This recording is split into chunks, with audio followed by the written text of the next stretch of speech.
Let's get ready for Monday Mortgage Minute with your hosts, Tom McNamara and Bruce Woodburn.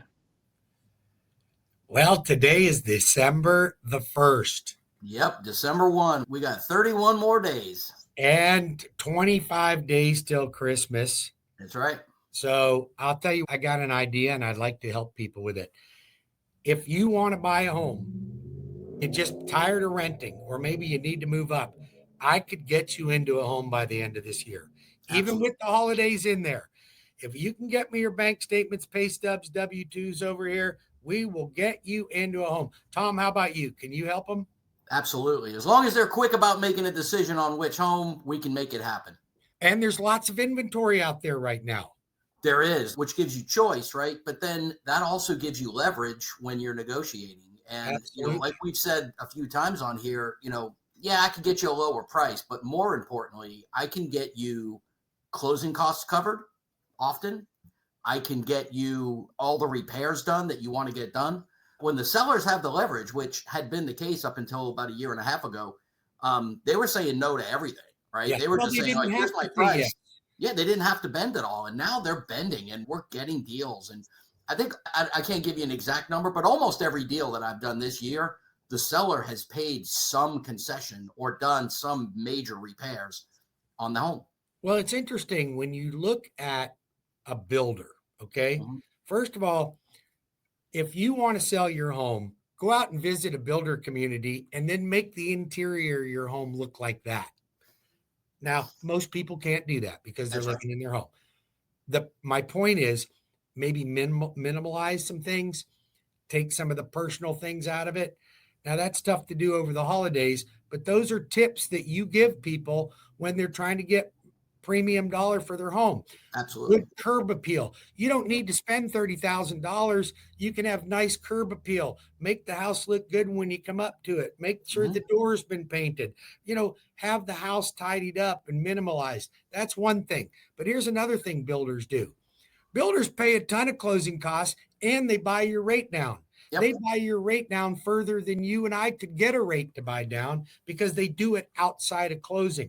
So if you're trying to position yourself or you're trying to compete in a community or in an area where there's a builder, you better look at buying that rate down or else you won't compete. Why would I do that? I can get a brand new home down the street and I can get the seller to give me a 4.99% interest rate and pay $30,000 toward my closing costs.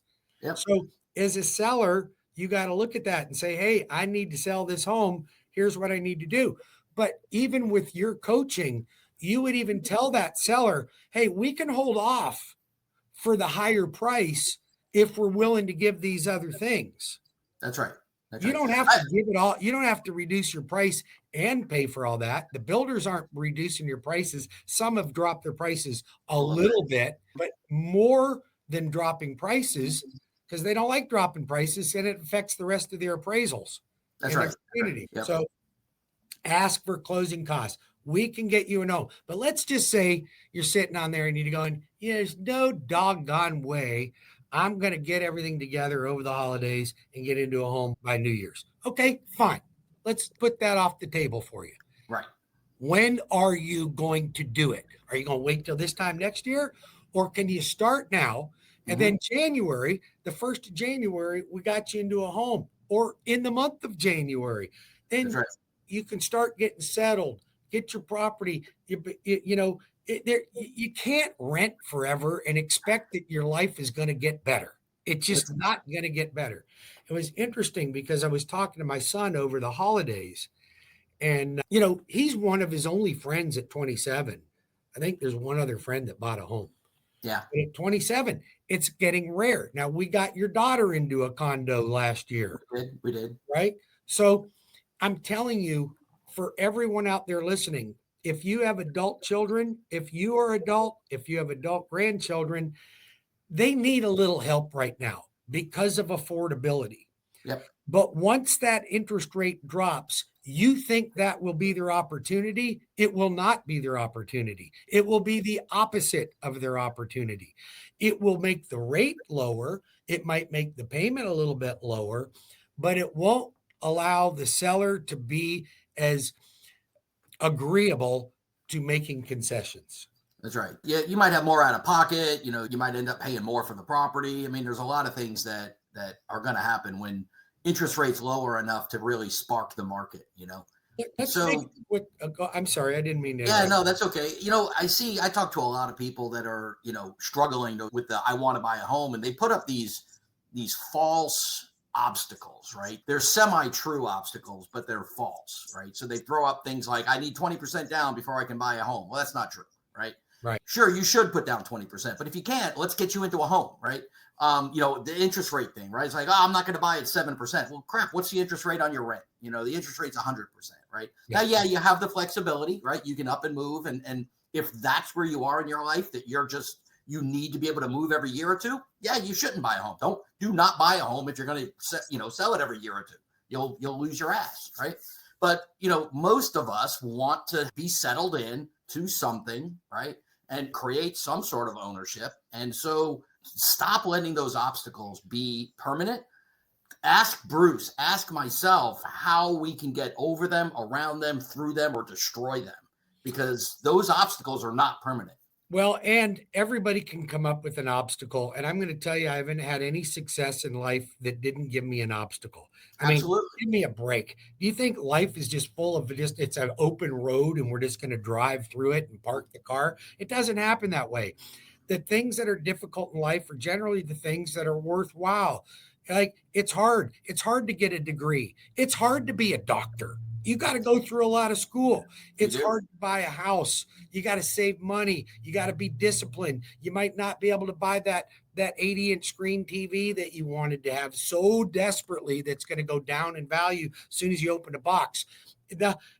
But you have to have discipline, but the worthwhile, like looking at my son and he goes, Dad, I mean, I'm almost got $200,000 in equity in this house. He's 27 years old. He can't save any money. He doesn't make enough money. His wife's a teacher and he's working for a charitable organization. He's doing great things for the planet, but he doesn't make a lot of money. Mm-hmm. And thank God he did it when he did it. And you know what? I will tell you it, and I'm not taking responsibility for it, but my wife and I strongly encouraged him to do it. And I don't think enough parents push their kids hard enough. Bruce, I know you strongly encouraged him. I literally told my daughter where she was moving. I bought it for her, renovated it for her, and forced her to refinance it. Yeah. And, right? Because you know what? We can do that because she ended up doing it on her own. She got it on her own. You had to help her get into it. Yep. We're willing to do that. We need parents and grandparents that are willing to help their kids do those things. But if you don't, it's just going to get further and further away from them. And the next thing you know, rent's going to get out of hand for them and they're going to move back in with you. Yeah, no, absolutely. Absolutely. I'm going to buy a 1-bedroom house so nobody can move back in with me. I don't know that they have too many 1-bedroom houses out there, but certainly condos. Yeah. So anyway, I want to take a quick peek at the market to let let's do that. I know that the market's acting strange today, right? Well, it is, but I'm going to show you the market here. If we can all see this, we did have a little bit of a negative day today in the market, but I put all the moving averages here. Everything from the 200, the 100, the 50, and the 25-day moving average. Yep. We're bouncing off the moving averages right here. But if we look back, we have been on an upward trend really since May. I mean, May, June, we have been improving. Now, which is good. Up is good because it's not interest rates, it's bond rates. Right. We want these to be as high as possible.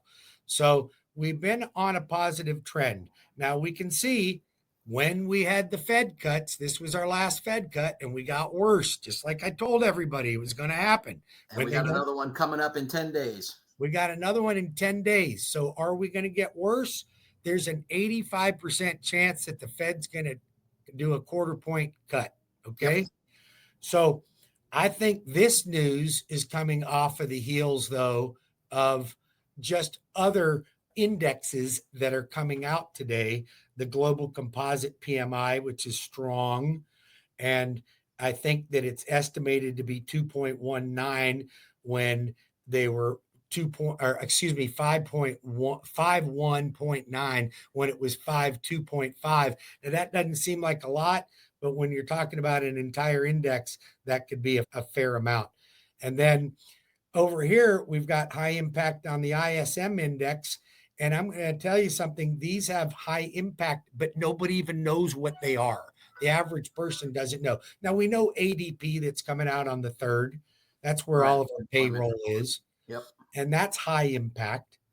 And I know our jobless numbers are a little screwed off because we missed a few weeks of reporting, right? So there's actually a whole report that's going to be missing.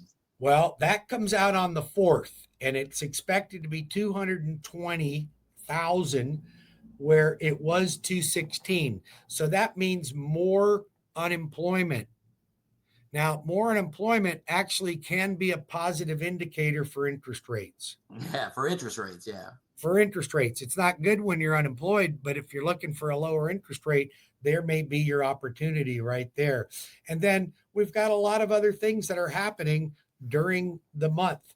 We don't even have the calendar on here for the 10th yet, and that's going to be the big meeting. But in the meantime, the stock market's off and the bond market's off right now. 38 points, big loss in the bond market. Not crazy about today, but I think that we're going to see some changes here. And I don't think this is going to be a permanent situation. I think that we are going to start seeing better interest rates coming up, and we just going to have to ride it out a little bit. All of those folks that are looking to refinance, just hang on there. Don't let all of these lenders talk you into refinancing if it's not the right time. I think things are going to get a little bit better. But wrapping this all up, you want to buy a home? I can get you into a home by the end of the year. Tom can get you into the home by the end of the year. If you don't think that's in your cards, then let's just bank on January. Let's get our documents together now. That maybe you got a couple things you got to fix. Maybe instead of getting a George Foreman grill for Christmas, maybe you ask for, some cash or something or a gift from your folks to help you buy. Start creating a bank account where you're saving money. Are you going to get a tax refund in February? Oh yeah, the tax refunds, man. What does the average person get? Like $1,800, $2,000, somewhere in that area. That's the average, right? It's something like that. I mean, it's not going to buy you a house, but it's a good start. But if you can get a couple $1,000s here, maybe some from your 401k, some from your folks, help you out. And then we'll help you out and negotiate seller paid closing costs. So you come up with the down payment. Now, I got a client of Tom's over the weekend, and she's in the healthcare industry. So we're looking at a Hometown Heroes thing for her. Now, this poor client's only got $542 in the bank.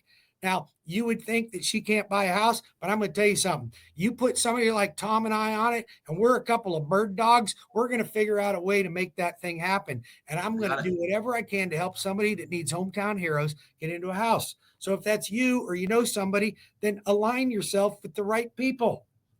Let's make it happen. Let's make it happen. Have a great day. And we're in December, baby. It's a home stretch. Let's knock it out of the ballpark. You got it, man. Have a great one. See ya.